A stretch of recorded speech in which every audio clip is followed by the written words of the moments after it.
Jacob, and today we're talking about peace. Peace is proving you care more about each other than winning an argument. So, if you had an argument with someone and you feel like that relationship is broken, peace can help you rebuild that relationship. It's like building a bridge. Bridge. You can build a bridge out of anything. Legos, popsicle sticks, spaghetti, and even trash. Sometimes we throw things away without thinking about how much we really need them. So I'm going to recycle this big, beautiful bin of garbage by building a bridge. Let's do this!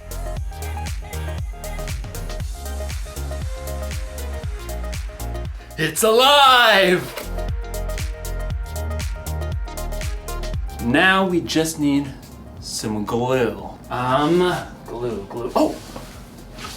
Glue stick. That should work, right? Everything you build needs the right kind of glue to hold it all together. Without the right kind of glue, everything can kind of fall apart. Now, ladies and gentlemen, I present to you the Recycle Bridge!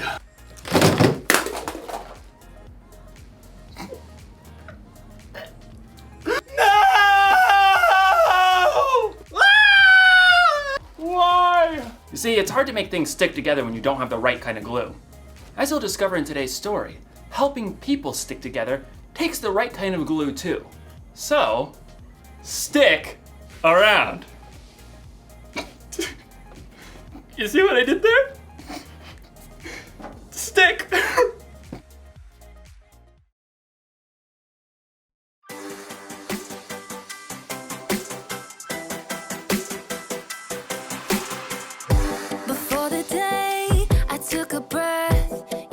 Plan for my every step. You promised to always be by my side. I believe that you are the way, you are the truth, you are the light. So I sing this to you. You keep your promises every day. I will believe in everything that you say. Yeah, in the dark I know you're making a way. Jesus, I will trust you. You're always good in everything that you do. And I know everything that you say is true. And every moment you are leading me through. Jesus, I will trust you.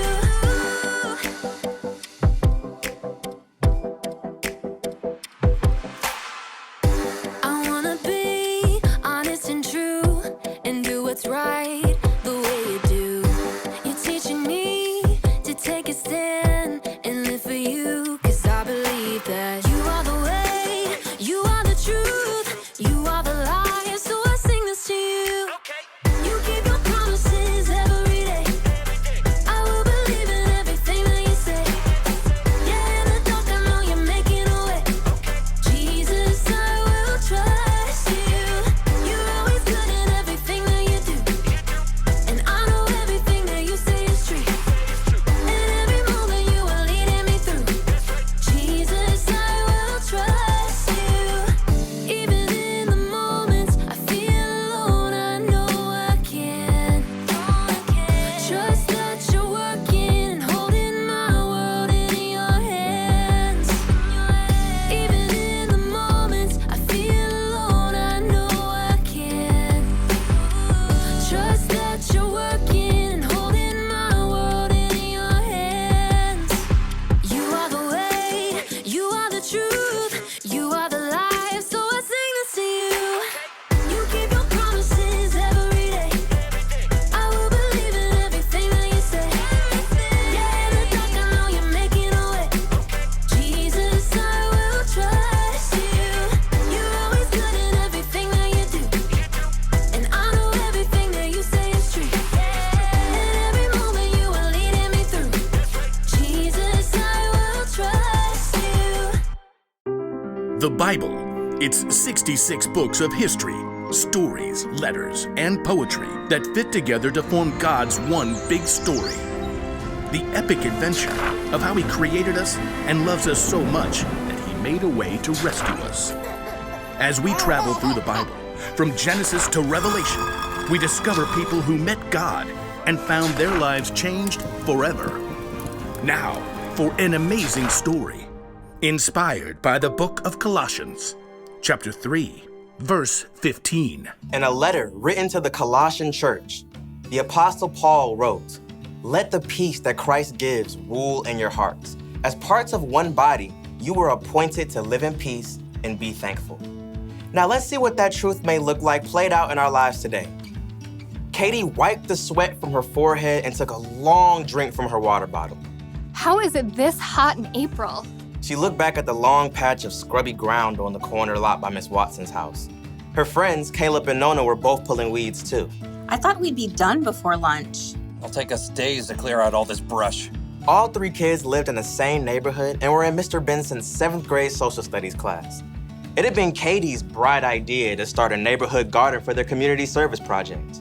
Well, we have to finish, unless you want to fail social studies. Even though the friends had been working for a couple of hours already, they'd only cleared the brambles from a small patch of land at the corner. Even when we finish pulling weeds, we still have to dig up the dirt. Yeah, and plant the seeds and water them and stuff. Look, we just need to get it done. I really want an A, okay? Let's use what we've cleared so far and pick one thing to plant. Sunflowers. What? They're big. They're bold. They'll brighten up the whole neighborhood. I don't want to plant flowers. Katie did a quick search on her phone for backup. Plus, you aren't supposed to plant sunflowers until summer. That's a big fat fail for class. Well, it feels like summer. We should plant a pumpkin patch. I mean, how awesome will it be to have all the little kids come right here to get their pumpkins in the fall? That's like half a year away. You guys. Plus 2 words, pumpkin pie. 2 more words, is disgusting. Katie jumped right between her sparring friends. You guys, we need something easy that will actually grow now before the end of the school year. I looked it up. She held up her phone and showed them a picture of small flowers with viney green stalks. What are those even? You have got to be kidding me. Katie checked her screen again. Petunias. We can plant them right here by the stop sign. They grow super fast, we'll get a good pick for class, and then we're done. I thought the whole point of this was to help people. Petunias are nice. This is ridiculous. Something that small will just get overrun by all the weeds we haven't pulled. You got a better idea? Yeah, sunflowers. You know, something big and beautiful. Or pumpkins. Katie ripped off her gardening gloves and hurled them into the dirt. Fine. Do your own community service project. You're quitting the garden? It's not a garden, it's a weedy dirt patch. I'll do my own project. Katie grabbed her water bottle and her tools and stalked off. I cannot believe them. At home, Katie kicked off her muddy shoes and hurled her dirty gloves on the floor. How'd it go, sweetie? Awful. We hardly cleared any weeds, and Nona and Caleb wouldn't listen to my idea about what to plant. It is a pretty big project. I'm doing my own. Isn't it a group thing? Nona and Caleb don't even care about the grade. They want to do all this stuff with pumpkins and sunflowers and stuff we'll never even finish. I get it. It's a lot easier to keep it small, but it's up to you whether you want to hold on to being angry or go make this right with your friends. They started it. Look, God designed you to be at peace on the inside, peace with Him and with others. Okay, yeah, I don't know where to start. You could start with more help. I bet Miss Watson would be willing to lend a hand since that weedy patch is right by her yard. Maybe. Oh, and Mrs. Garcia is always trying to start a garden in their backyard, but she says it's too shady. Maybe she'd like to help. Katie nodded slowly. After lunch, she took a trip around the neighborhood and spotted Caleb shooting some hoops in his driveway. Then she dragged him across the street to knock on Nona's door. You realize I don't want to talk about this? I don't want to talk about this. Just give me a minute. Both of you, please. Caleb and Nona stared at Katie, arms crossed. I'm really sorry. I got so stuck on making an A that I didn't listen to your ideas. I was just so hot and frustrated. Katie's friends waited. I talked to Mrs. Watson and the Garcias and that family with the little kids by the stop sign. They all want a garden, like a big vegetable garden. They want to help us. Really? We could clear the lot pretty fast with that much help. And we can plant everything, tomatoes and beans and carrots and sunflowers and pumpkins and whatever people want to eat. We'll have to help keep it up over the summer, though. All the way to pumpkin season. Exactly. Okay, I'm in. Caleb gave Katie a high five. Then they both turned to Nona. She hesitated. Okay, sure. But you're not gonna get me to eat pumpkin pie, because sweet potato is way better. Deal. The Garcias can help out tomorrow afternoon, so we can get back to it then. Katie headed home, relieved that she was on good terms with her friends again and at peace on the inside. She was living out the truth of Paul's words. Let the peace that Christ gives rule in your hearts. As parts of one body, you are appointed to live in peace and be thankful.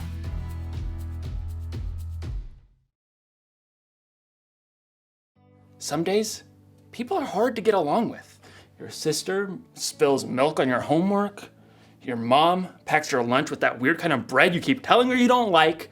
You have an argument with your friend over your group project. You just want to yell at everybody. But the Apostle Paul reminds us in his letter to the Colossians, let the peace that Christ gives rule in your hearts. As parts of one body, you are appointed to live in peace. Do you hear that? It's your job to make peace with the people around you. It's one of the things that you were made for, but you don't have to do it alone. You can have the peace that Christ gives. That kind of peace is strong and powerful. It's the glue that holds relationships together. So, if your sister spills milk on your homework, be quick to forgive. If you're in an argument with a friend, be patient and listen. And if you feel like yelling at everyone,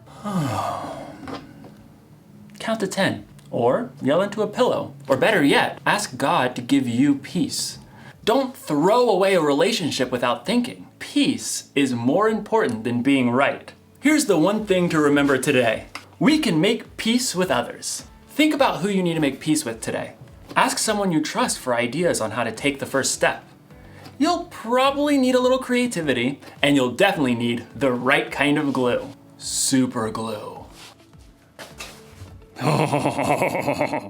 This ought to do the trick. When you see me next, I'll have a bridge that will truly last. Well, I'll see you next time.